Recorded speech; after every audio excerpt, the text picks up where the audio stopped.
Live here. Close this door. Which side would you like my notes on, left or right? Does it matter? Whichever works. All right. I think we are ready to go here, or we are going. So, it's a bit of an echo. Hold on. Oh.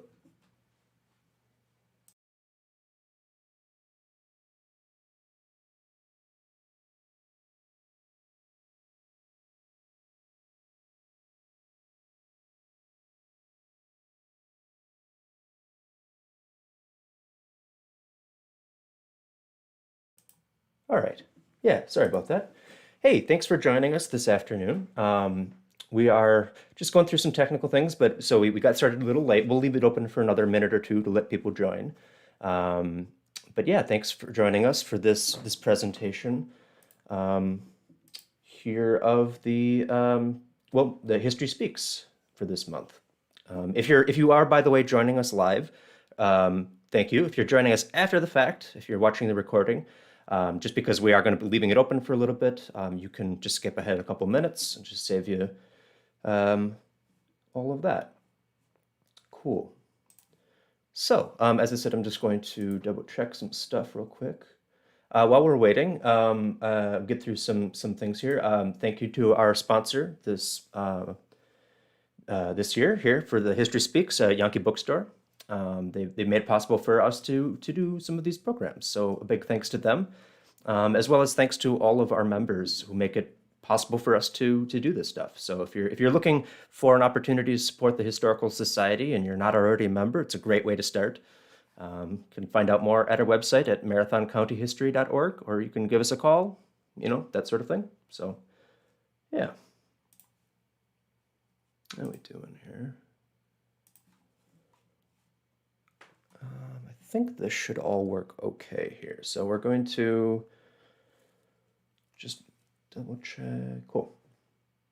So I think we'll just get started here, and hopefully people will join us as we go. But so it's my pleasure to introduce to you this afternoon here Brent Zinkel, who is going to be telling you about the response here in Marathon County to the influenza pandemic of 1918.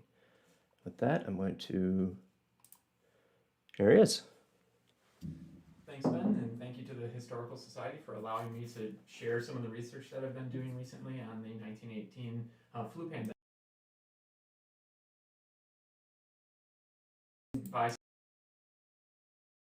At the cemetery on Grand Avenue, and noticing the number of grave markers that have the year 1918 on them.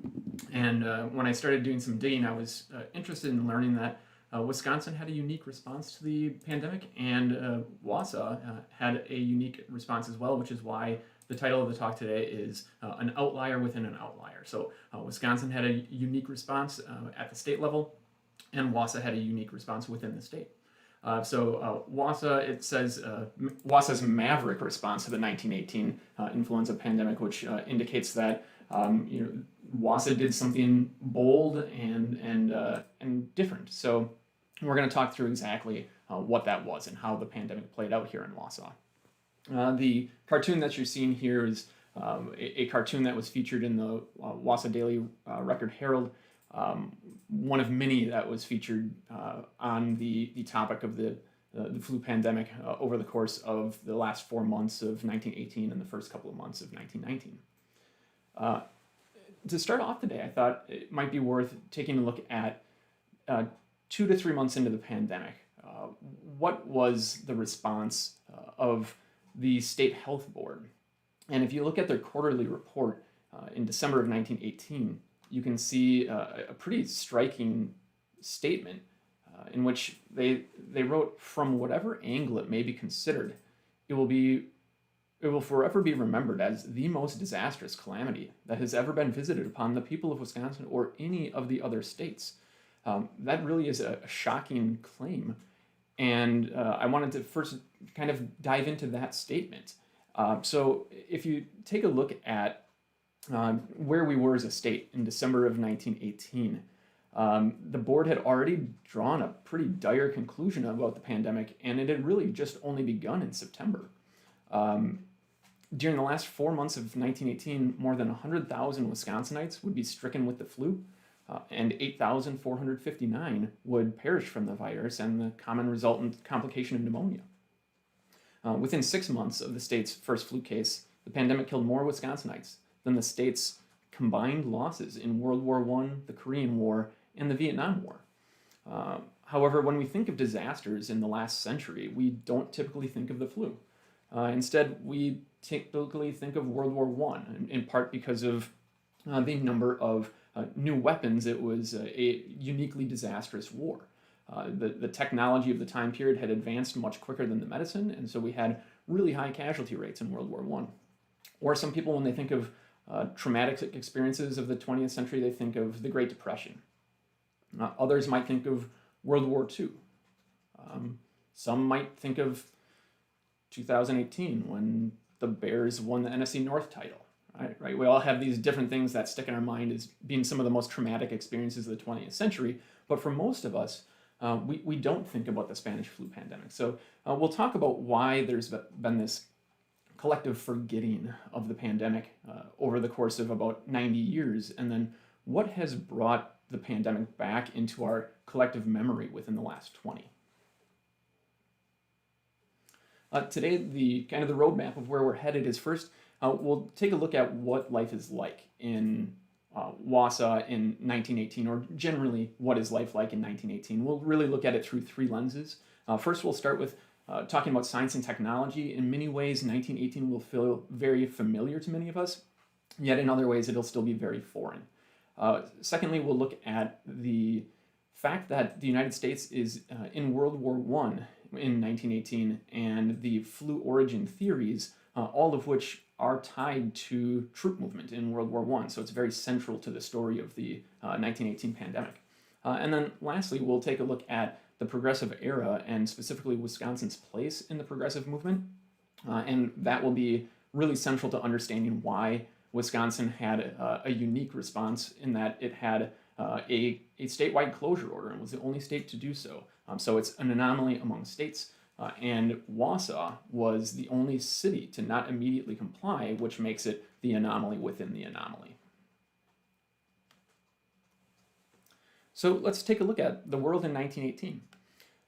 In terms of science and technology, there are, again, some things that will be really familiar and other things that will feel quite foreign. So let's start with the familiar. Telephones existed, but they were pretty rare. Long-distance communication was still mainly by telegraph.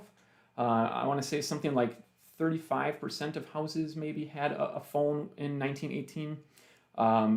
These ads, I think, are kind of interesting in that the one on the left shows when in quarantine, people who are in quarantine are not isolated if they have a Bell telephone. And this wouldn't have been from 1918. This was from 1910. So this is a reference to other types of quarantines. So quarantine wasn't a new thing with the pandemic of 1918. There were quarantines previously for people who had smallpox, tuberculosis, and other diseases.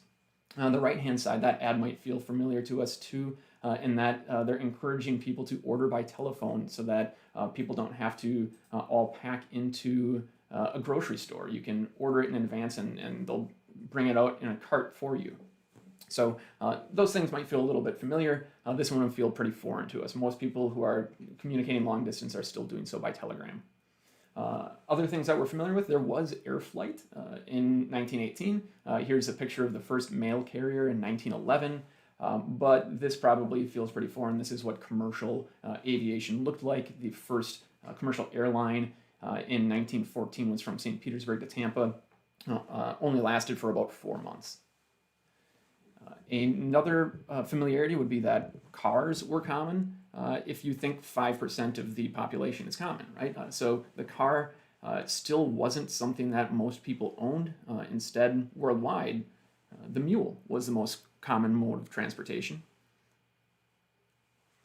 Movie theaters were quite common. There were about 21,000 movie theaters operating throughout the United States. The Wausau Opera House started showing them in 1914, but the movies would have looked quite different. They would have been silent and black and white. Baseball was entering its golden age. However, it would still be 3 decades before we would see the color barrier broken.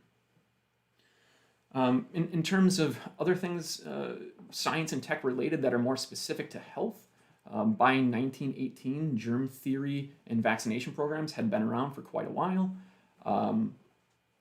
However, we still had belief in pseudoscience like eugenics, and it was widespread. So this so-called science of people who are genetically unfit and needing to be eradicated, and institutionalization and sterilization of thousands of American citizens. It was happening in many states. So again, something that feels quite foreign to us. We were aware of bacteria, but we didn't have antibiotics. We also didn't have the tools necessary in order to understand viruses because they were too small. The second topic, so we should have now a familiarity with science and tech a little bit.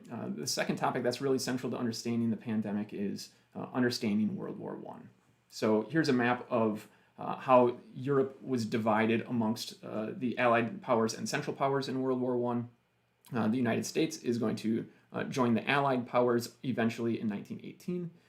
And in order to understand how the flu spread and where it originated from, we really need to understand the role of this war. So the original theory as to where, oh, actually, let me back up for a second, because the top of this slide says the Spanish flu outbreak of 1918 and 1920 killed perhaps 50 million people worldwide. Spanish flu is in quotes, and the reason for that is because it becomes known as the Spanish flu because when the flu arrived in Spain, Spain wasn't in this war. They were a neutral country, and it had already been in America for 2 months. It had been in France for several weeks, but Spain didn't know that because news of the flu was being censored in warring nations to avoid damaging morale during the war. So Spain was a neutral country, therefore its press wasn't censored, and when local papers reported on the flu, the French, British, and American press started calling it the Spanish flu, and that's how it got that name, and it just kind of stuck. But it definitely did not originate in Spain. So where did it start? There are 3 theories. The first of which is the first one that came out was that it came from China. The very first case, though, that was recorded was a cook who fell ill in Kansas at Camp Funston on March 4th, 1918. Immediately, Captain James King in the U.S. Army Medical Corps pointed a finger east at China, and that's kind of unsurprising for the time because there was a xenophobia and myth of the yellow peril. However, there may actually be some truth to or plausibility to the idea that it came from China. China in 1910 was known as the sick man of Europe. It had gargantuan public health problems. There was an outbreak of disease in Manchuria in 1910 that was assumed to be the pneumonic plague. Patients reported fever, chest pain, coughed up blood, usually died within a few days. In 1917, China experienced another respiratory disease epidemic.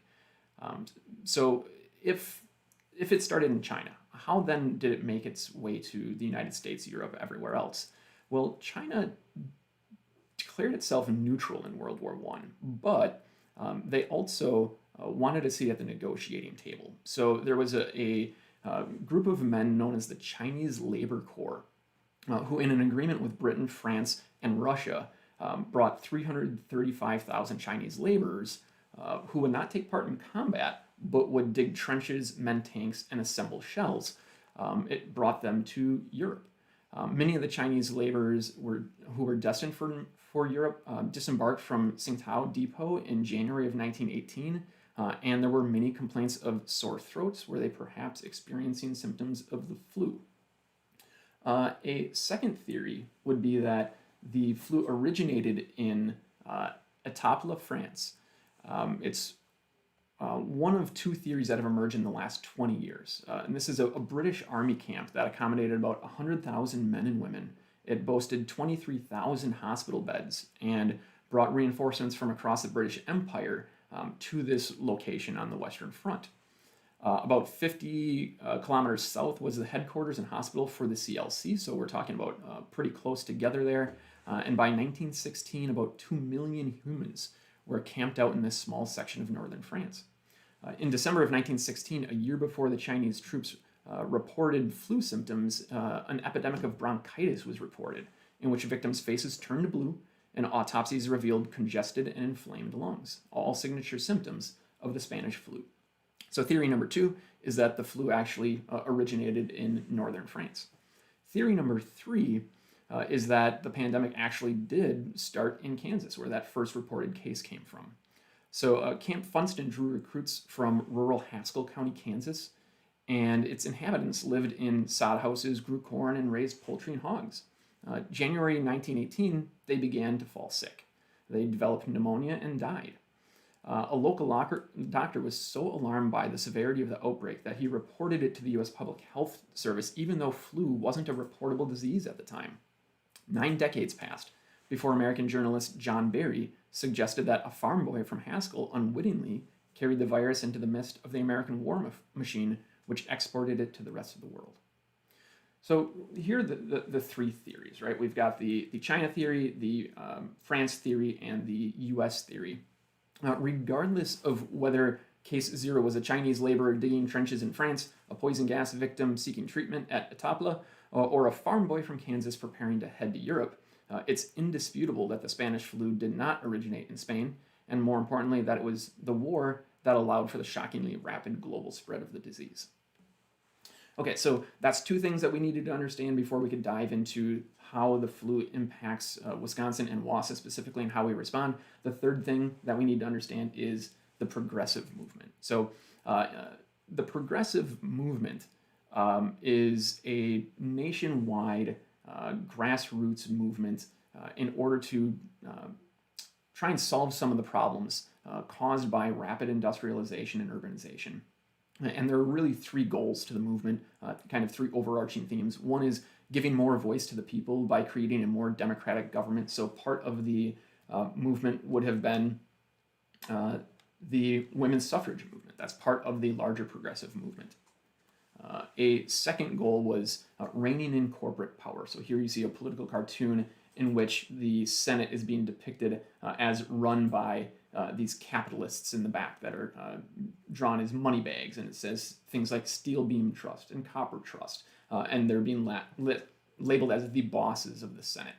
So there were concerns with political corruption and too much corporate influence over government, so tackling that was a second goal of the movement. And a third was fixing social problems. So if you're familiar with the Prohibition movement or the Prohibition era in the 1920s, that was, again, part of this larger movement, reform movement, known as the Progressive Movement. And it was in its heyday from about 1890 to 1920. So the tail end of that is where we're coming in with the Spanish flu of 1918.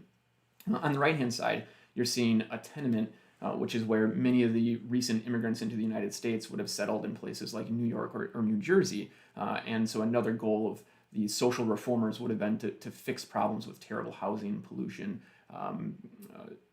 Maybe you've heard of the book The Jungle. This would have been a book about the terrible working conditions and dangerous food that's being produced in the U.S.'s meatpacking plants. Again, all of this is part of this larger social reform movement known as the Progressive Era. And the reason why I mentioned that this is important to understanding the story of the flu pandemic is that Wisconsin was really seen as a leader in this movement. Wisconsin played a key role and was considered by many to be the flagship state of reform and the laboratory for new ideas. This progressivism was reflected in what became known as the Wisconsin idea, the genesis of which is often attributed to former UW president Charles Van Ice, who in 1905 declared, "I shall never be content until the beneficent influence of the university reaches every family of the state." And as university president, he tried to make sure that happened through the UW Extension program. He also took advantage of his friendship with Governor Bob La Follette, who's pictured in the cartoon on the right. They were former classmates at the university, and their goal was to help forge closer ties between the university and state government. During the early part of the 20th century, faculty experts consulted with legislators to help draft many influential and groundbreaking laws, including the nation's first workers' compensation legislation, tax reforms, and the public regulation of utilities. These activities would formally be described as the Wisconsin Idea in 1912 when Charles McCarthy wrote a book with the same name. Leading the progressive movement in the state was Governor Fighting Bob La Follette, who you see again pictured in that cartoon there. And one of the things that La Follette was famous for was tackling the railroad industry, which is what you're seeing in the reference in this poster back here. So this would be a pro-La Follette newspaper who's showing that before La Follette's reforms were enacted, the railroad companies were dangerously powerful, and afterwards, you see over here that Wisconsin has become a model state with good laws. So again, this would be a pro-progressive movement, pro-La Follette newspaper. And most people in Wisconsin did support La Follette and did support the progressive movement. The reason why all of this is important is that it's going to have some important impact on how Wisconsin is going to respond to the pandemic and the infrastructure. You could almost think of it as that's in place for that response. So when the 1918 flu pandemic struck Wisconsin, the state health officer was a guy named Dr. Cornelius Harper, a close friend of Governor La Follette's, who Governor Follette had actually appointed in 1902. Harper was himself a progressive, strongly believed in the tradition of state government activism in addressing social ills, and when the flu pandemic first appeared in the state, he was prepared to use the authority vested in him as the state's chief health officer to fight the pandemic. One of the powers that he had was the power to quarantine. And this practice, as I mentioned, had previously been done in the efforts to fight diseases such as tuberculosis, and it would be one of the few successful tactics that he had because we didn't have an understanding that this thing was a virus, and we didn't have any treatment for it. When Harper took the bold step of issuing a statewide closure order that shut down churches, schools, businesses, and other public gathering spaces for several weeks due to rapidly rising flu cases and deaths in October of 1918, it was a uniquely strict and comprehensive response. No other state took such measures. However, he counted on Wisconsin's progressive era faith in the ability of government to act assertively in the civic interest. So he just expected people would support this. Wisconsin was also uniquely equipped to carry out the closure orders as a result of an 1883 law requiring the appointment of a board of health and a health officer in every village, city, and town in the state. So when the flu arrived, these health officials were expected to carry out the order through a system with a proven track record of 40 years of public health measures. But that's not how things played out in Wausau. So let's take a look at Wausau as being an outlier politically. The statewide closure orders were generally accepted by the public, perhaps due to Wisconsin's tradition of progressivism. However, Wausau failed to immediately comply with the closure order, and there's a couple of theories as to why that happens. One of the theories is that it was simply a misunderstanding about the closure orders as being voluntary rather than mandatory. So we'll look at that theory again a little bit later on. A second theory is that Wausau's non-compliance reflected a longstanding localized rejection of the broader state's progressive politics. So let's take a look at the politics of Marathon County and Wausau in the early 20th century. Politically, Marathon County had already established itself as an outlier prior to the 1918 flu pandemic, demonstrating relatively consistent resistance to the statewide trend towards progressive legislation during the period 1900 to 1914. While progressivism made inroads in Marathon County during the Great Depression in the 30s and again in the 60s and 70s, in the early 20th century, which was the heyday of the progressive era in Wisconsin, Marathon County remained steadfastly conservative and traditional in its politics. Despite Wisconsin's reputation as being a progressive laboratory for reform, throughout the progressive era, Marathon County rebuked the statewide trend and supported instead alternatives to progressive leaders. So let's take a look at what's happening in the early elections of the 20th century. During progressive Fighting Bob La Follette's rise to power, Marathon County voters regularly voted against him in gubernatorial races. In his first race in 1900, The Wausau Pilot, Wausau's Democratic Party newspaper, railed against La Follette and his party as, quote, past the redemption period.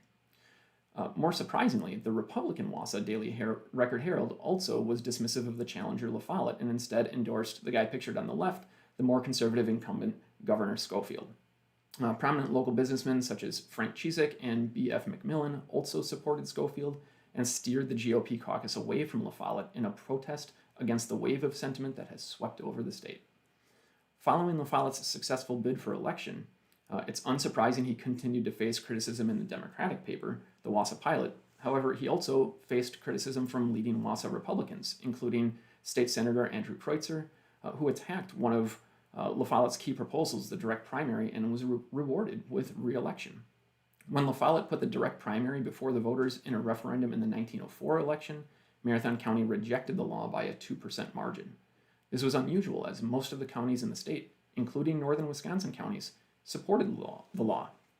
However, across the state, predominantly German counties voted more conservative, and in 1905, more than half of Marathon County towns were 70% or more German, making it a conservative stronghold. Despite La Follette's growing popularity in the state, Marathon County continued to oppose him in the 1902 and 1904 elections. In 1901, Marathon County stalwarts backed Wausau's Walter Alexander, pictured in the middle. And when Alexander withdrew his name, Marathon County stalwarts passed a resolution rejecting La Follette and instead endorsed Senator John Whitehead of Janesville, who you see pictured on the right. Again, La Follette was vilified by the Wausau Daily Record Herald, which accused him of being a quote-unquote bogus reformer. Although La Follette won the county by 100 votes, this was a meager margin of victory for an incumbent who won the state by 50,000 votes. In 1904, margins of victory for La Follette in Marathon County again trailed statewide margins. Marathon County residents were not specifically opposed to La Follette. They more broadly opposed the state's program of progressive reform during its high points from 1904 to 1914. During this period, the county's conservative opposition to progressivism was evident in the numerous local progressive reform referendums that failed. In the lead up to a 1908 referendum on progressive taxation, an issue at the center of the progressive Wisconsin idea, the Wausau Daily Record Herald stated it had always, quote, condemned the Wisconsin idea. Wausau's referendum on prohibition, that failed by a more than 5-1 margin in 1910, revealed a continued opposition to progressive reform, as did the failure of a women's suffrage referendum in 1912. By 1930, opposition to progressivism extended well beyond Marathon County. Frustration over progressive faith in government and its ability to correct problems through regulations and commissions was widespread. Numerous counties complained of burdens imposed by state mandate by commissions of appointed individuals who, despite not being directly chosen by voters, were armed with authority that had the force of law. Given Marathon County's track record as a conservative stronghold and the fact that State Health Officer Harper was an unelected official appointed by Wisconsin's most progressive governor, who had been opposed in Wausau across multiple election cycles, it's unsurprising that his statewide closure mandate was unpopular and faced pushback. Considering the conservative history of Marathon County and its tradition of opposition to progressive movements and progressive reforms, it seems unlikely that Wausau's failure to immediately comply with Dr. Harper's orders resulted from a simple misunderstanding due to a poorly worded telegram, as suggested elsewhere. For 2 decades prior to the pandemic, Wausau residents in Marathon County had consistently opposed progressive candidates for state office and progressive referendums at the state and local level. Given this context, rather than the failure to comply with the state closure orders being a misunderstanding, it's much more likely that Harper, an unelected official with a track record of favoring an activist role of the government, who was appointed by Wisconsin's most famously progressive governor, led to a conservative community chafing at the closure orders. Now that we understand the context for the flu's arrival, let's take a look at how the flu first appeared in Wisconsin, how it made its way to Wausau, and then how the closure orders were received and what ultimately transpired in Wausau. Of course, as we're going through this, if you have questions, save them for the tail end, and I'll happy to be answering any happy to be happy to answer any questions that come up. Let's take a look now at the flu's arrival in Wisconsin. The image that you see here has a picture of Camp Grant and a picture, or I should say, a postcard from Camp Grant and a postcard from the Great Lakes Naval Training Center in near Chicago. And it's here that we first see cases spreading on these camps all over the country. We typically see first cases in these Army and naval camps. So the first cases detected in Wisconsin occurred in the major metropolitan areas of Milwaukee and Madison that were close to these camps. The cases can be traced back to the third week of September. The U.S. Army's Camp Grant in Rockford was hit by the virus pretty hard. It had about 406 soldiers. During the same week, Great Lakes Naval Training Station, the Navy's largest training installation, had already reported 4,500 cases of the flu and about 100 deaths. By the first week of October, the situation on Midwestern military bases was desperate, and October 8th, it was announced that at Camp Grant, the acting commander had a nervous breakdown over the epidemic in camp and committed suicide. Among the boys dying at Camp Grant were soldiers from Marathon County. On October 2nd, Private Arthur Ortle succumbed to the flu at Camp Grant. Ortle had lived his whole life in Rosellville and Wausau prior to reporting to Camp Grant in July, and was the first individual hailing from Marathon County to expire as a result of the disease.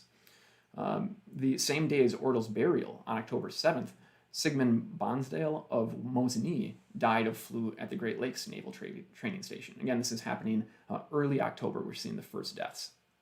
Even before those deaths of these young Marathon County men, the flu had already spread widely throughout the state as a result of mingling between civilians and servicemen.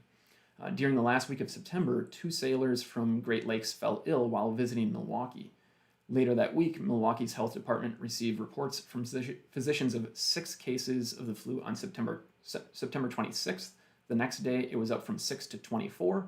The next day, it was up to 62. And by the 30th, it was up to 97. Throughout October, hundreds of people were reported infected daily in Milwaukee, with the city's first 4 deaths being reported on October 2nd. The flu then quickly spread along the Lake Michigan lakeshore. Its spread was accelerated in part due to a recent tour along the lakefront by a Navy band from the Great Lakes Naval Training Station. An important duty of the band was to support the Liberty War Bond drives, during which they raised thousands of dollars for the war effort.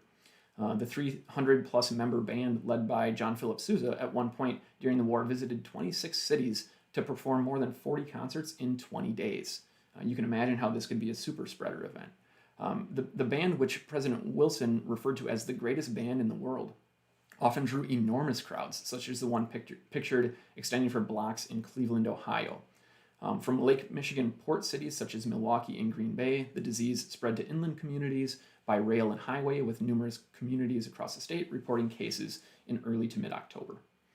The capital of Madison followed shortly behind Milwaukee in becoming a hotspot for the flu, with its first outbreak of cases occurring among the Student Army Training Corps on the UW campus in early October.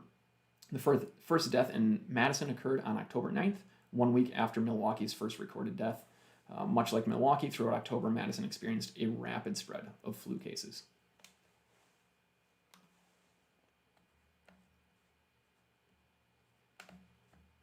Sorry, just 1 second. My notes just disappeared.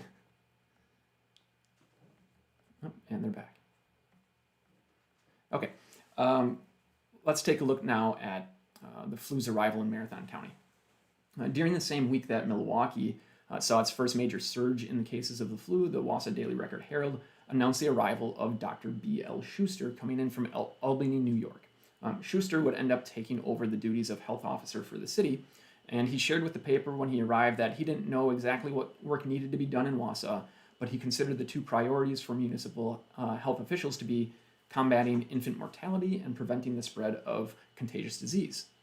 Normally, a health officer during this era could have anticipated encountering cases of whooping cough, measles, dropsy, diphtheria, tuberculosis. However, having come from the East Coast, where flu outbreaks first emerged, Schuster must have been aware of the likelihood that soon his primary responsibility would be addressing an impending flu pandemic.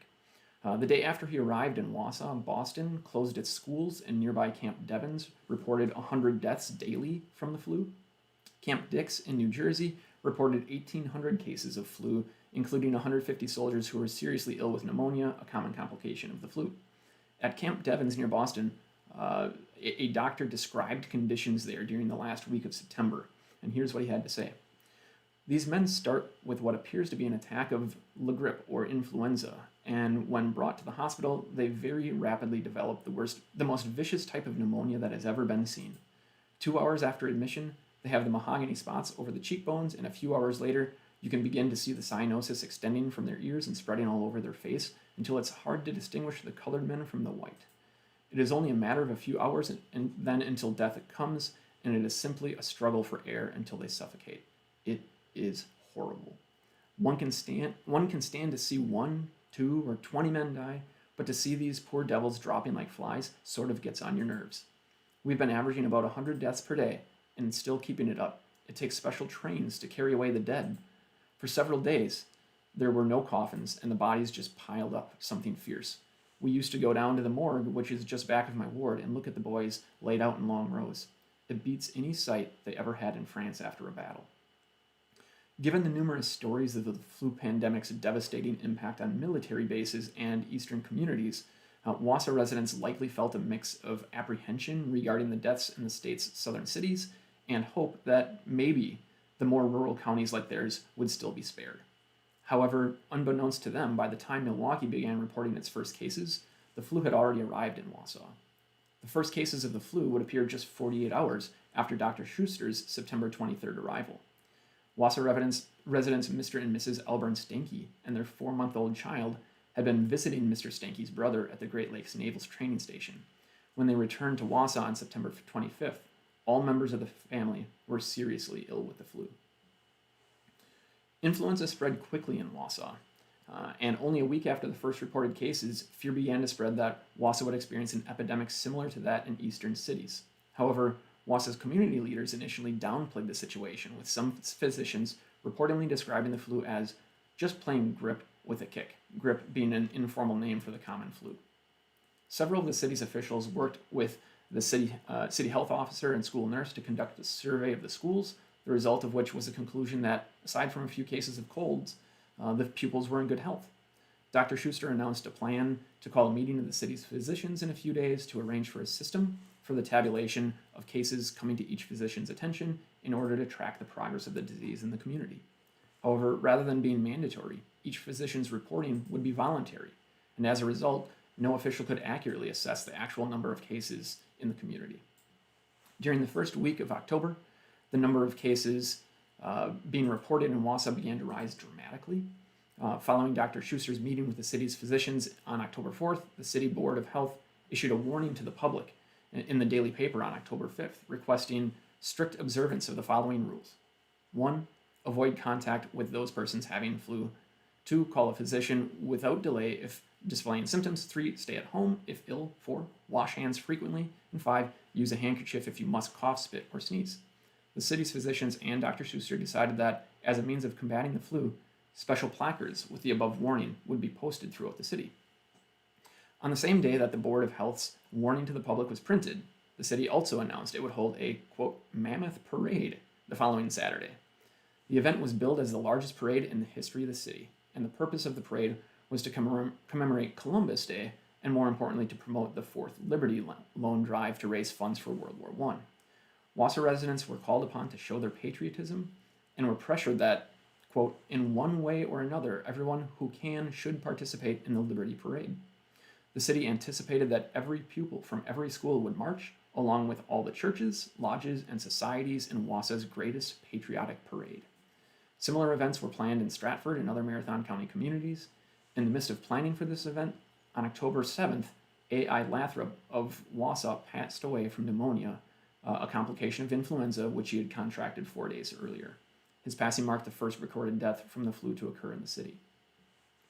The next day, in response to the call for a massive public event, Dr. Schuster again urged cooperation from Wausau citizens in combating the flu through compliance with the public safety measures, reiterating the initial guidance and adding additional warnings, specifically about avoiding crowds.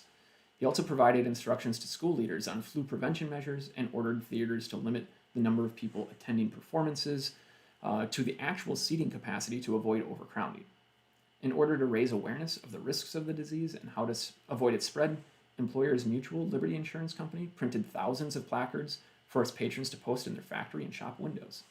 Dr. Schuster warned that the number of cases being reported to his office were rising hourly, and that unless everyone did their utmost to prevent the spread of the disease, a serious epidemic would develop in the community.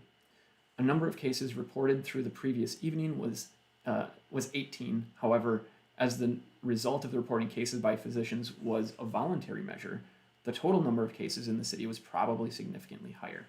3 days later, on October 9th, Wausau had 42 reported cases and a second death. On October 10th, there was considerable alarm among Wausau residents following the news of 2 additional deaths from the flu in the city and the deaths of 2 more soldiers from Wausau at military camps. In response, the Board of Health made a request approved by Mayor John Elsell that the meetings of lodges, fraternities, social societies, and all other assemblages be discontinued for the present.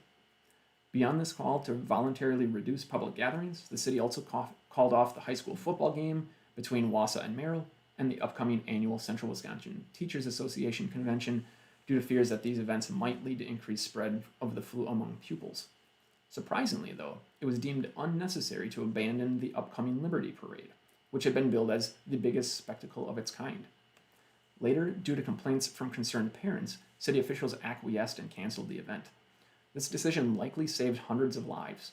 Perhaps they learned from the experience of Philadelphia. The City of Brotherly Love organized their own Liberty Loan spectacle on September 28th, in which 200,000 people crammed together to watch the procession. 3 days later, every bed in Philadelphia's 31 hospitals was filled with sick and dying patients infected by the Spanish flu. By the end of the week, more than 4,500 were dead. A different story played out in St. Louis, just 900 miles away. Within 2 days of detecting its first cases among civilians, the city closed schools, playgrounds, libraries, courtrooms, and even churches. Work shifts were staggered and streetcar ridership was strictly limited. Public gatherings of more than 20 people were banned. The extreme measures, now known as social distancing, kept per capita flu-related deaths in St. Louis to less than half of those in Philadelphia, according to a 2007 paper. The concept of flattening the curve is now a textbook public health response to epidemics, including the spread of COVID-19. Once a virus can no longer be contained, the goal is to slow its spread. Exponential growth in infections leaves healthcare services and healthcare systems struggling to handle the surge, but with fewer people sick at once and overall services aren't overwhelmed and deaths diminish. This buys time for doctors to treat the flood of patients and researchers to develop vaccines and antiviral therapies. So in essence, the key to effective social distancing is timing. And that's where we're going to pick up, again, the story of Wisconsin. So the statewide closure orders ordered by Dr. Harper here on the left-hand side, they were issued on Thursday, October 10th. Harper had the authorization of Governor Phillip, and he believed that he had the authority to take the most comprehensive and strict measures to halt the spread of the flu that any state had in the nation again.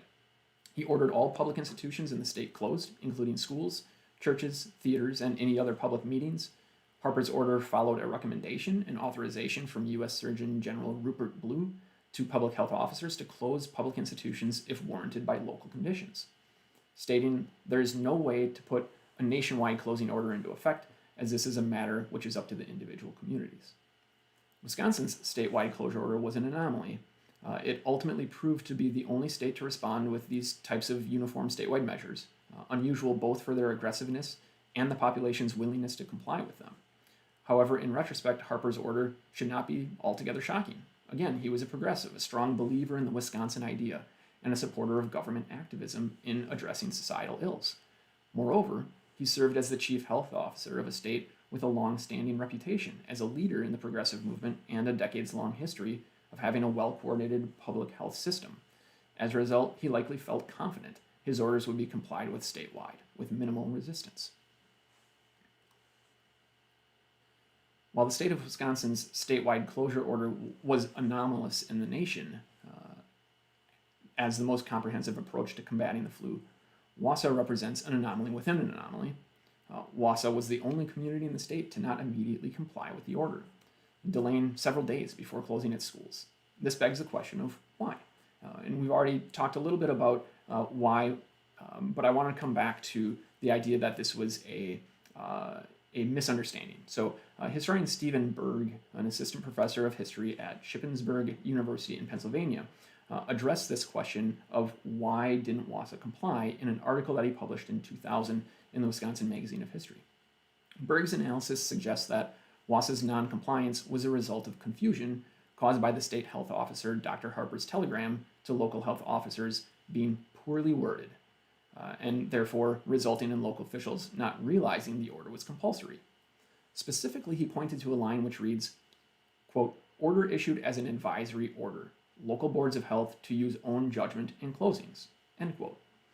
While Harper intended the closure order to be enforced immediately and uniformly, he also recognized there would be variable challenges that needed to be addressed in implementing the order across the state, and wanted to provide local officials with some flexibility in implementation. Berg argued that, regrettably, this flexibility was misinterpreted by local officials in several communities to mean that they had latitude in deciding if, when, and how extensively to enforce the measure. As a result, in the days following the order, Dr. Harper spent a great deal of time reaching out to local officials by telegraph and telephone to insist upon immediate compliance with the order. This was especially true of remote central and northern Wisconsin communities that had not yet been impacted by cases of the flu. While Berg's argument is compelling, it doesn't explain why Dr. Harper's efforts to communicate the true intent of the telegram and to achieve immediate compliance were effective around the state, but not in Wausau. Wausau's failure to comply certainly was not a result of lack of exposure to the disease, because dozens of community members were ill and a handful had already died by October 10th, the date of the closure order.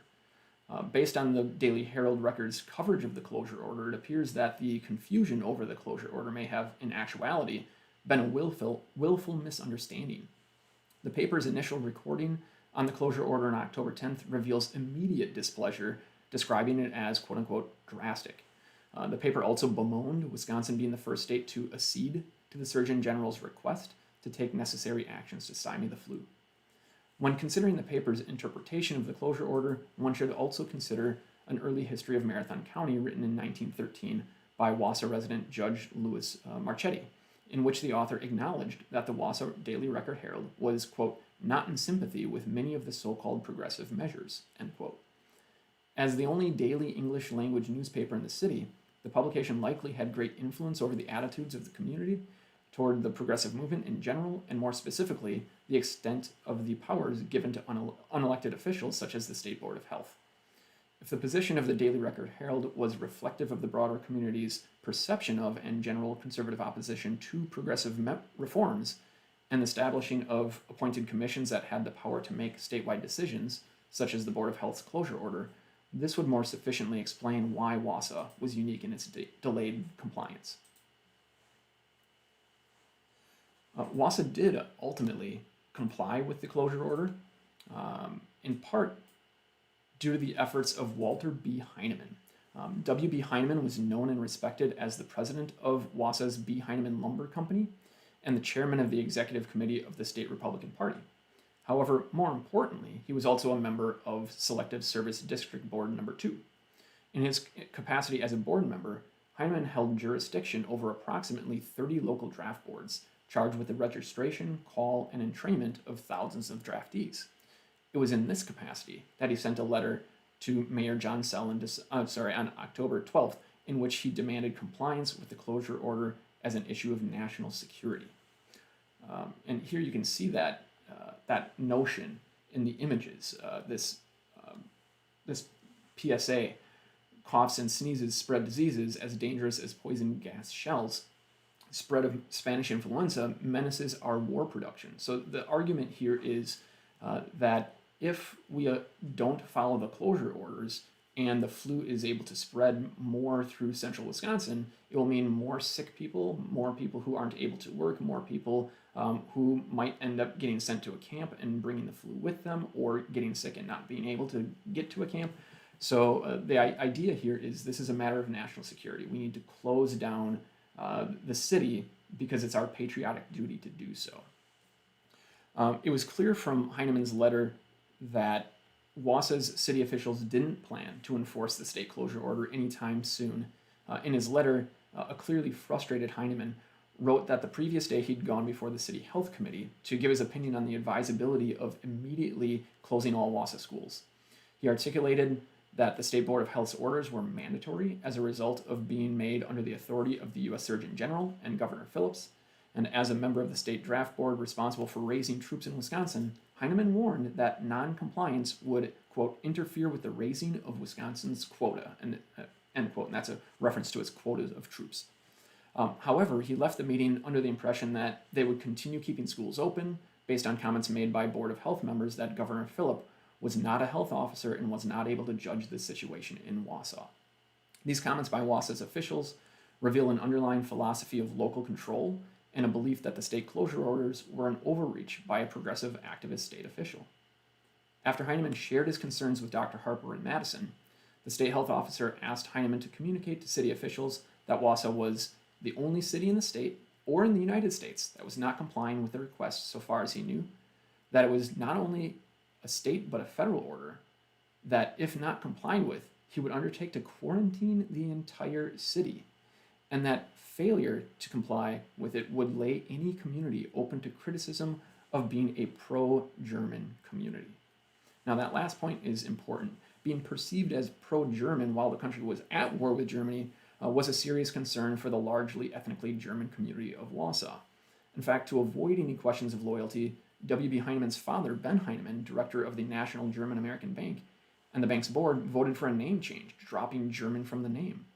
The Wausau School Board, like many other school boards, also debated dropping German language classes from the high school curriculum. In addition to sharing Dr. Harper's threats of having the entire city quarantined and the potential embarrassment of having the patriotism of the largely ethnically German community questioned during a time in which the nation was at war with Germany, Heinemann further applied pressure on Mayor Sell to comply with the closure order. He demanded that his letter be presented at the City Health Board meeting scheduled for later in the day, and that he be advised of the board's decision so that he could share that information with Dr. Harper, Governor Phillip, the U.S. Surgeon General, and the Provost Marshal, who was responsible for the induction of men into military service.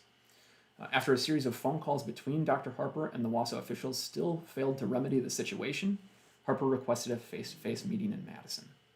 However, before the meeting could take place, Wausau's local health officials were so overwhelmed by a dramatic influx of sick and dying patients, leading local health officials to acquiesce to the closure orders. In the afternoon meeting on October 12th, the health board announced that all public and parochial schools would be closed until further notice beginning on Monday, October 14th. Wausau's opposition to the statewide closure orders didn't end with the local health board's decision to comply with the orders. Stephen Berg, the historian who attributed Wausau's delayed response to a misunderstanding, he also argued that throughout the state, opposition to the closing order was rare, and deliberate refusals to enact the provisions were even rarer. However, noncompliance among the citizens of Wausau was immediate and seemingly common. Within the first 2 days of the closure order, Health Officer Schuster threatened prosecution after several reported violations of his orders. Later in the week, Schuster admonished the Wisconsin Valley Electric Company that operated the electric street train after receiving reports that the prohibitions on crowding, loitering, and spitting on the floor had been frequently violated by passengers. These problems were not unique to the street railway. The same day, the police chief, Thomas Malone, issued an order that people could not loiter or congregate in groups and instructed patrolmen to prevent crowding in the streets and businesses. When loitering continued, Schuster reiterated the warning against loitering and crowding, threatening that if the order was not heeded, a further order closing all stores and saloons would be forthcoming. Despite the rapidly rising number of deaths from the flu, workers at one of the manufacturers in Wausau also refused the advice of the company physician, who urged them to wear gauze masks. Other public health measures were likewise flouted in less public places throughout the city. The police department received several reports of children violating the prohibition against mingling in the streets or on premises other than their own. The ban on public funerals led families to hold private funerals in their own homes, which oftentimes were not so private. The local health board received reports of violations of the orders to quarantine homes where the dead awaited burial after death caused by influenza, and the police department cautioned that if violations of these public health orders continued to occur, a police officer would be stationed at the house to prevent future violations.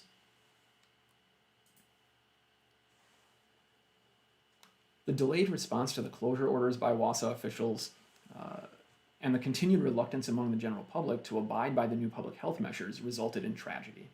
For several days after the initial state closure orders were made, continued contact between sick and healthy community members occurred.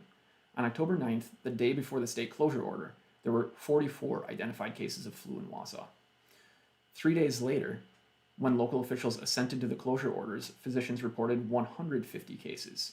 However, the number reflected a severe underrepresentation of the true public health situation due to the fact that physicians only reported the names of the homes in which there were cases, but not the total number of people in each home who were ill. By October 15th, health officers were so overwhelmed by flu cases that they called for volunteers to assist in a citywide census to investigate and report cases of flu. The census revealed 427 flu cases in the city, a tenfold increase from the prior week. Unsurprisingly, this sudden surge was not limited to Wausau, it spread throughout Marathon County, showing no abatement. The Wausau Daily Record-Herald reported that, quote, "From practically every town, village, and hamlet comes the word that influenza has appeared in more or less severe form," end quote.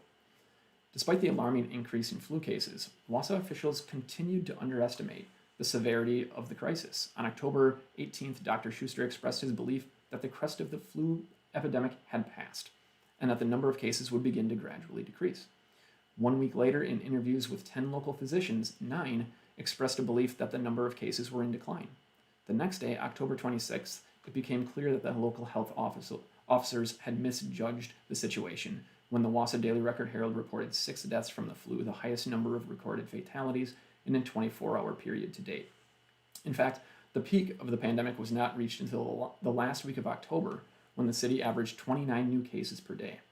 By the end of the month, there were 1,200 cases of flu reported in Wausau alone, and 42 people had died in a community with a population of 17,000. Proportionally, this meant that Wausau had been impacted as badly as the hardest hit cities on the East Coast. Once Wausau officials recognized the severity of the situation, they took significant steps to stop the spread of the flu. During the last week of October, the Board of Health issued and Mayor Sell approved a sweeping new order for the closure of all mercantile establishments, including saloons, ice cream parlors, newsstands, shoe shining stands, bakeries, grocery stores, and practically every shop, store, or public gathering place. Additionally, the health board ordered the opening of a 12-bed infirmary and charged that the high school gymnasium be converted into an emergency hospital to relieve the Wausau and St. Mary's hospitals, which were largely filled with flu patients. Perhaps most surprisingly, after having rejected the State Board of Health's closure orders, the local health board allowed State Board of Health member L.E. Spencer to take the lead in getting the pandemic under control in Wausau. This freed up Dr. Schuster to be dispatched to Tomahawk, where there was a large number of cases and shortage of physicians. While these measures taken by local officials may seem drastic, they still reflect a relatively moderate approach to arresting the spread of flu. Consider the example of San Francisco, where the Board of Commissioners passed an ordinance compelling the wearing of masks by every person except in private homes or during mealtimes, punishable by fines of up to $100 or 10 days imprisonment.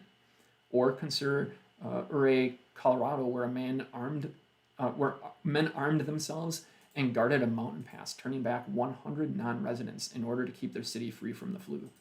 In comparison, the order closing businesses passed by Wausau health officials on the same day was quite limited. It didn't apply to restaurants, saloons that served meals, or drugstores. Additionally, it first went into effect at 6 p.m. on Saturday, October 26th, and expired on the morning of Monday, October 28th. In order for even this limited closing order to have the intended impact, health officials needed support of the local business community. Health Officer Schuster's orders were printed in the papers and notice given to impacted parties.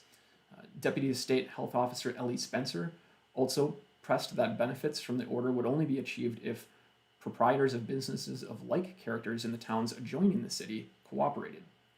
Schuster and Spencer likely anticipated a cool response from the conservative business community in Marathon County. Prior to Wausau's last reported case of Spanish flu, local manufacturers gained national recognition for their conservative and explicitly anti-union approach to labor known as the quote-unquote Wausau policy. Management from 3 dozen Wausau-based companies publicly pledged support to this anti-union plan by 1920. However, not only did most businesses cooperate with the closure orders, some large-scale manufacturers who were not impacted by the orders also took measures to stop the spread of the flu among their workforce. This included door and window sash manufacturer Curtis and Yale, one of the largest employers in Marathon County. The company had already greatly reduced the number of cases among its workers by instituting its own sanitary regulations, including daily health examinations. Likewise, the Marathon Paper Mill Company earned a reputation as a pioneer in the prevention of flu amongst its workers by instituting rigorous sanitary regulations, precautions which permit no loitering on the premises, and a voluntary vaccination campaign available through the company's doctor. Despite both these companies publicly supporting the conservative Wausau policy, they recognized that stopping the spread of the flu among their workforce by supporting and even going beyond the limited public health measures was in their best interest. Some companies even seized on the pandemic as a means of marketing their products. And here you can see a couple of advertisements from the Daily Record Herald. The Weichmann's Pharmacy is advertising their strictly sanitary glasses and spoons at their soda fountain.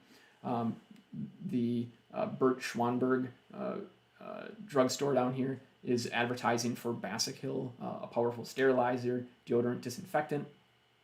Here we see advertisements for Horlick's malted milk, the diet during and after influenza. And over here, we have the Wisconsin Valley Trust Company saying, well, you know, in this time of quick fatalities, it's important that you make your will and that you invest wisely. I think my favorite one, though, is this one, a joyful Christmas gift. Keep the boy at home. And then you can see down here, pay as you play, keep your boys out of public pool rooms. So we do see that the business community is on board with these public health measures and are doing their best to try and keep the community safe, as are volunteers. Despite WASA's documented history of supporting ideas like rugged individualism and self-reliance, these things that would normally be associated with conservative political philosophies, we see an overwhelming amount of people in the community who are willing to volunteer to help stop the spread of the flu.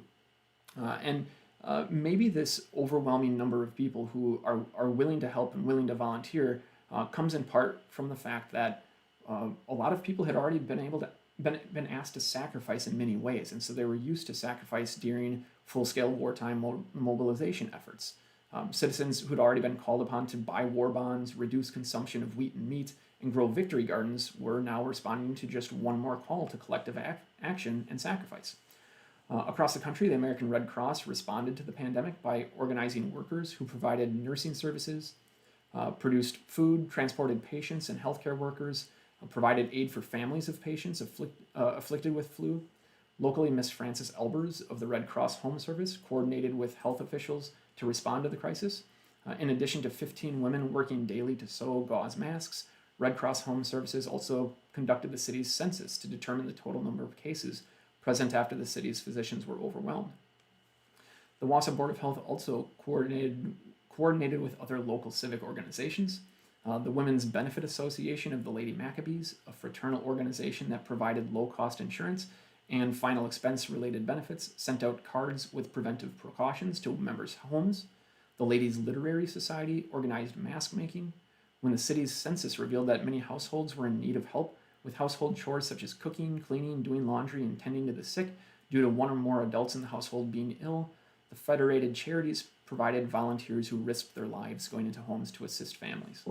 Additionally, the Women's Motor Corps, organized by Mrs. D.C. Everest, provided 30 regular drivers and 15 emergency drivers to transport these volunteers to homes in need of assistance and to transfer patients from their homes to hospitals. Public school and pre-service teachers also lent significant support to the community. Miss Anderson, director of the Marathon County Training School for Teachers, organized the making of 100 daily meals for patients too ill to cook for themselves on the west side of Wausau. Her counterpart, Miss Ann Rankin, in charge of the high school's domestic science department, organized the making of 100 to 150 meals daily to serve patients in homes on the east side, in addition to patients in the emergency hospital and the high school gym.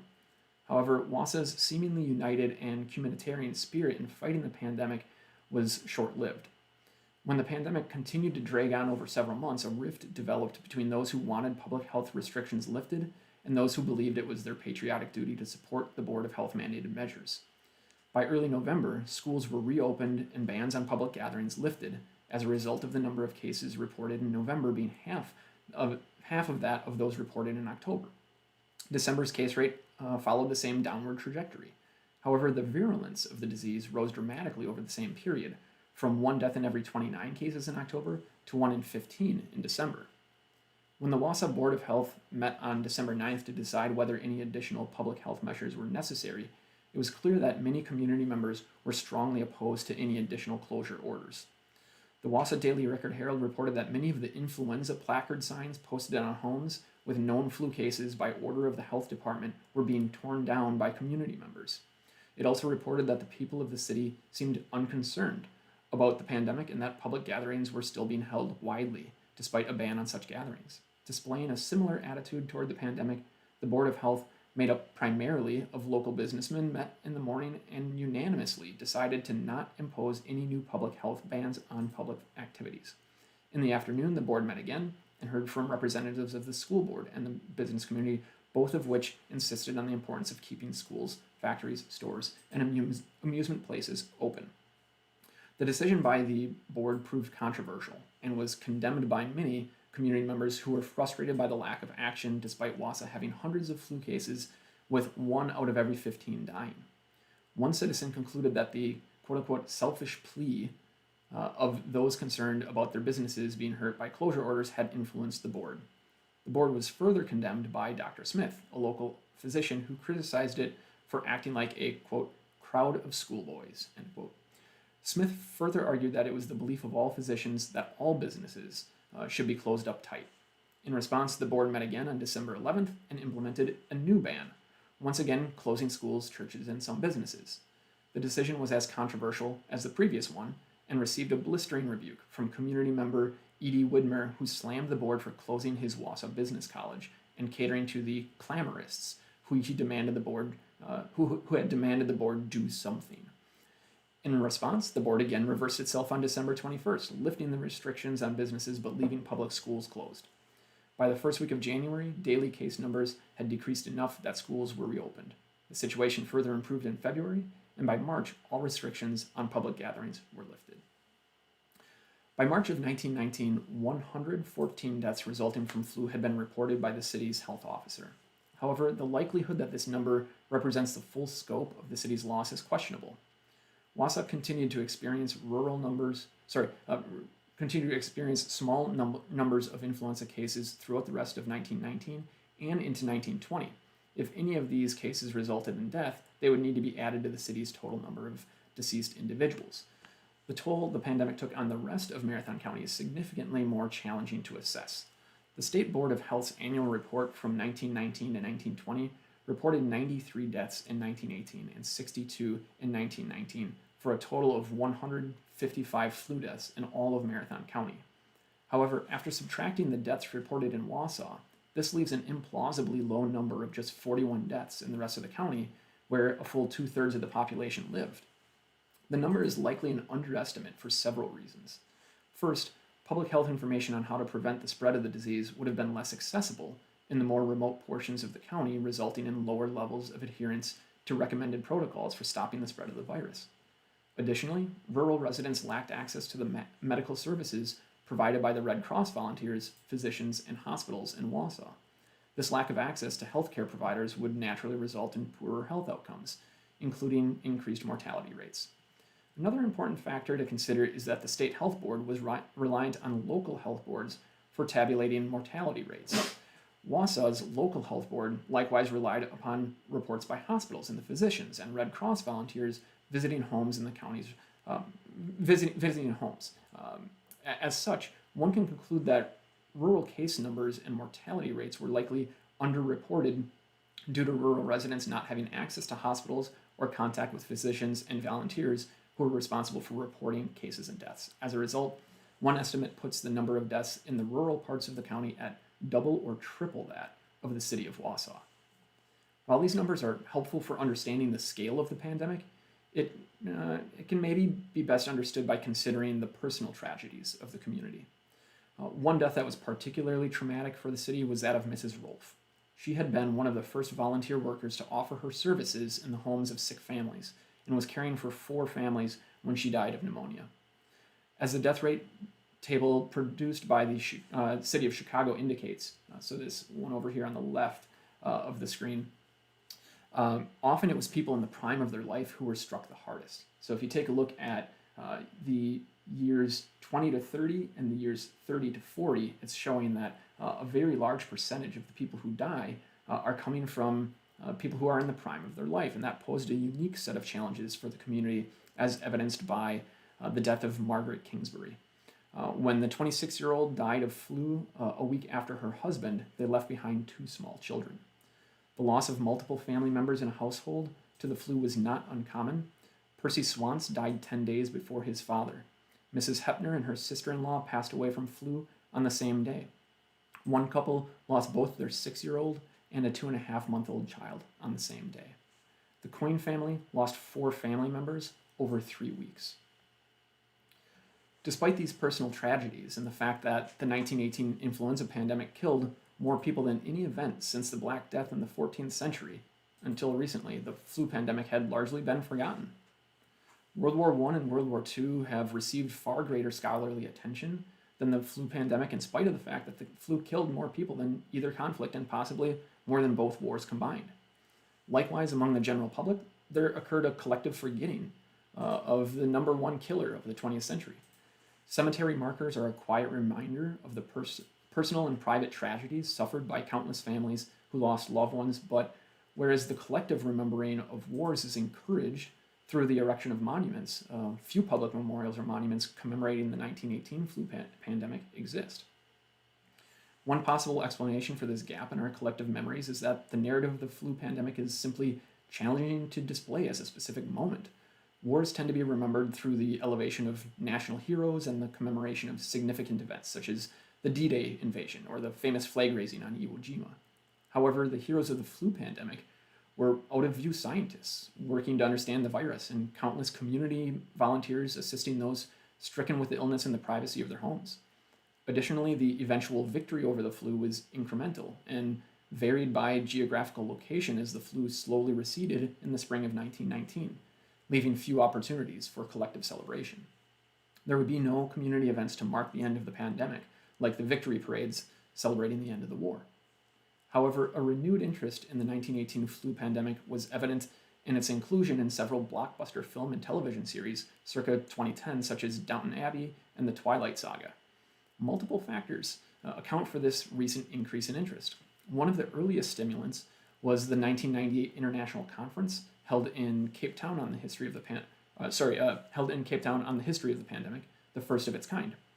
Another catalyst was the fear of pandemics caused by the AIDS pandemic and the avian flu cases in Asia in the late 90s, followed by swine flu and SARS outbreaks in the 2000s. Fears of bioterrorism after the 9/11 terrorist attacks further stimulated research into the study of past infectious disease outbreaks. The recent commemoration of the 100th anniversary of the 1918 flu pandemic outbreak may have played a role in stimulating research into the topic as well. Most recently, public awareness of and interest in the 1918 flu pandemic resulted from the emergence of the current global COVID-19 pandemic in the spring of 2020. The first confirmed case of this serious new respiratory illness in the U.S. identified in the state of Washington on January 21st, 2020, and 2 weeks later, Wisconsin announced its first confirmed infection.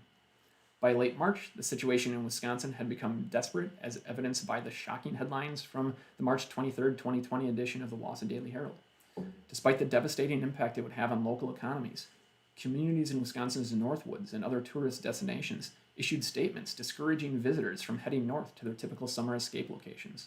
The paper further warned that medical ethics could possibly be challenged by a ventilator shortage that might force physicians to make life and death decisions about who would and would not receive treatment. Panic quickly set in, fueling hoarding and shortages of staples, including canned goods, rice, sanitizing wipes, and toilet paper. For many Americans, 2020 proved to be the most challenging year of their lives. Families faced a life-threatening illness amidst a shortage of PPE. On top of this, businesses closed their doors due to pandemic fears, resulting in Wisconsin's unemployment rate rising from 3.1% in March to a record high 13.6% in April. Challenges for families continued to grow after the state's public and private schools were forced to close following a March 13th order by Governor Tony Evers. As a result, over a million children stayed home daily, leaving parents to formulate childcare plans with minimal notice. Many assumed that this combination of severe hardships was unparalleled in history. However, historians and journalists were quick to point out that the current situation was not unprecedented. The 1918 flu pandemic, likewise a life-threatening respiratory illness, also closed down businesses and schools. Countless news outlets began featuring these experts in news segments and articles on lessons that could be learned from the 1918 flu pandemic. Chief among these lessons, experts reported, was the importance of a rapid and effectively communicated public health response. Studying Wisconsin's centralized and comprehensive response to the flu pandemic provides a unique example to support the claim that there are lessons to be learned here by studying local history. In its progressive history, Wisconsin's progressive history and proactive approach to investing in public health measures prior to the pandemic allowed for the relatively effective collection and reporting of case numbers and mortality rates across the state, giving state health officials an idea as to the extent and severity of the pandemic's spread. In addition, the sophisticated network of state and local health boards provided an efficient process of disseminating information about preventive measures and ultimately the pronouncement of state closure orders. The extensive health infrastructure and a population that generally supported the state's closure orders due to its commitment to progressivism reflected in the Wisconsin idea can be credited with the state's death rate of 2.91 per thousand. The rate ranked among the lowest in the nation and compared favorably to the national average of 4.39 per thousand.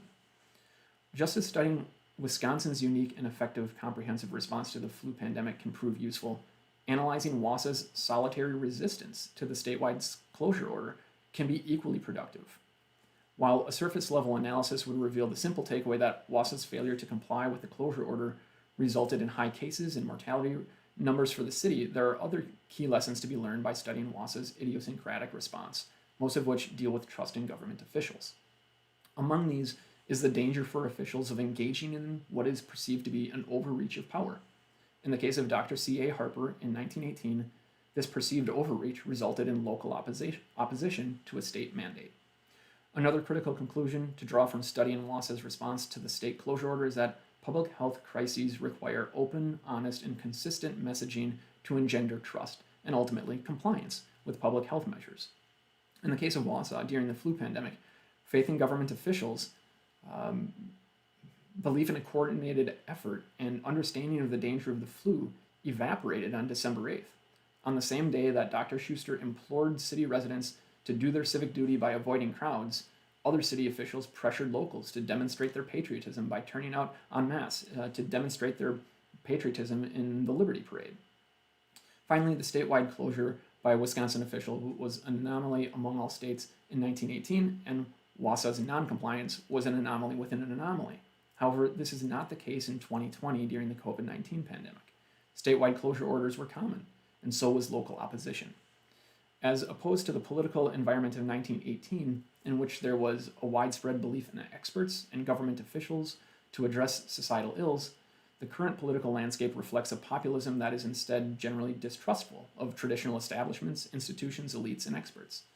Additionally, the unity, community spirit, and willingness to sacrifice brought about by the U.S. involvement in World War I was absent for the COVID-19 pandemic. This significant increase in opposition to executive mandates is something that must be taken into consideration by officials for future public health crises. In order to ensure the most effective response to future outbreaks of contagious disease, it is essential for officials to learn lessons from previous pandemics. Officials must balance their authority to mandate public health measures with the voters' fears of authority figures ruling by fiat.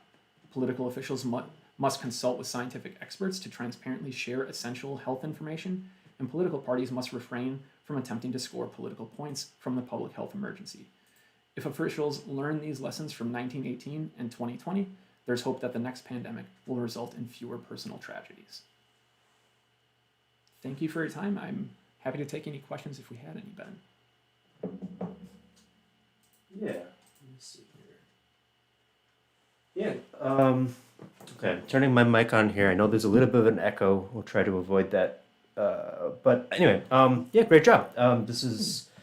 I know it's a very complicated story because it's not just an epidemic; it's also World War and all these changes. But you did a great job not only telling the story here but contextualizing it. So there's some applause that would be here if we had an audience. I'm sure.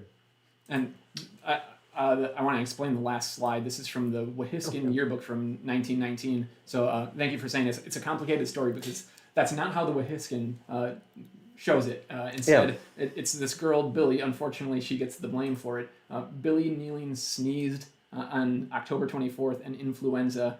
As a result, school is closed for a 5-week vacation. It is the only reference to it in the Wahiskin yearbook. Oh, yeah, that's interesting. Yeah. Aside from, there was a reference that I think it was football games were canceled, was the only other reference that I could find. Sure. Billy, if she did have the flu, she must have survived because I did not come across any obituary notices for her throughout the course of the research. Yeah. So again, if you have any questions from that, otherwise I guess I can throw.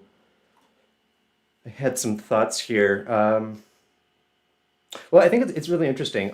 You certainly,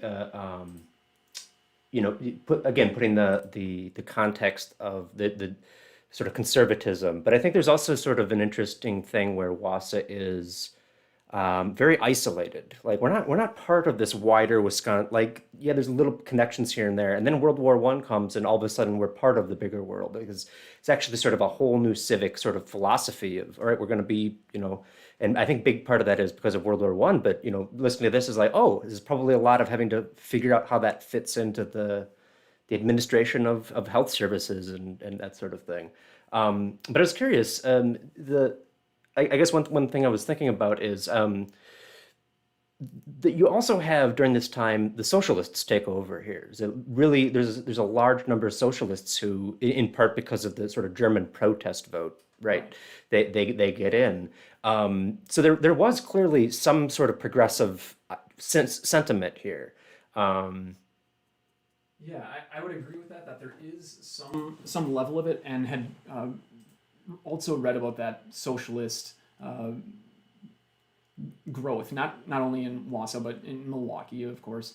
And I think the German protest vote is pretty key to understanding how does that make sense? How do we understand that here in Wausau?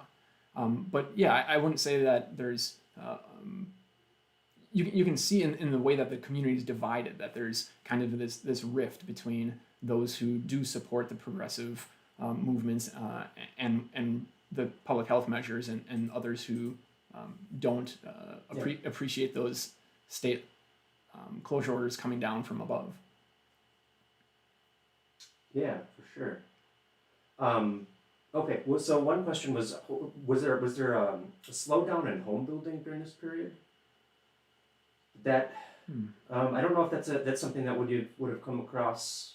I didn't come across anything along those lines. I don't know if there was. It's possible that I missed it because I didn't maybe see a connection immediately to what I was looking for. So I'm not sure on that one. Yeah, it's interesting though. Yeah. I'm sure there was because when you're in a world war, you're probably not going to spend a lot of time building buildings, but right. Yeah. Okay. Well, there's a couple other comments. Just thanks for sharing it. Also some sentiment of again how relevant the discussions of 1918 were to 2020 in many ways, which I'm probably don't need to tell anybody that we all lived through it and are living through it. Yeah. Awesome. Well, I think maybe we'll call it there. thanks again for the wonderful presentation, and thanks to all of you for joining us this afternoon.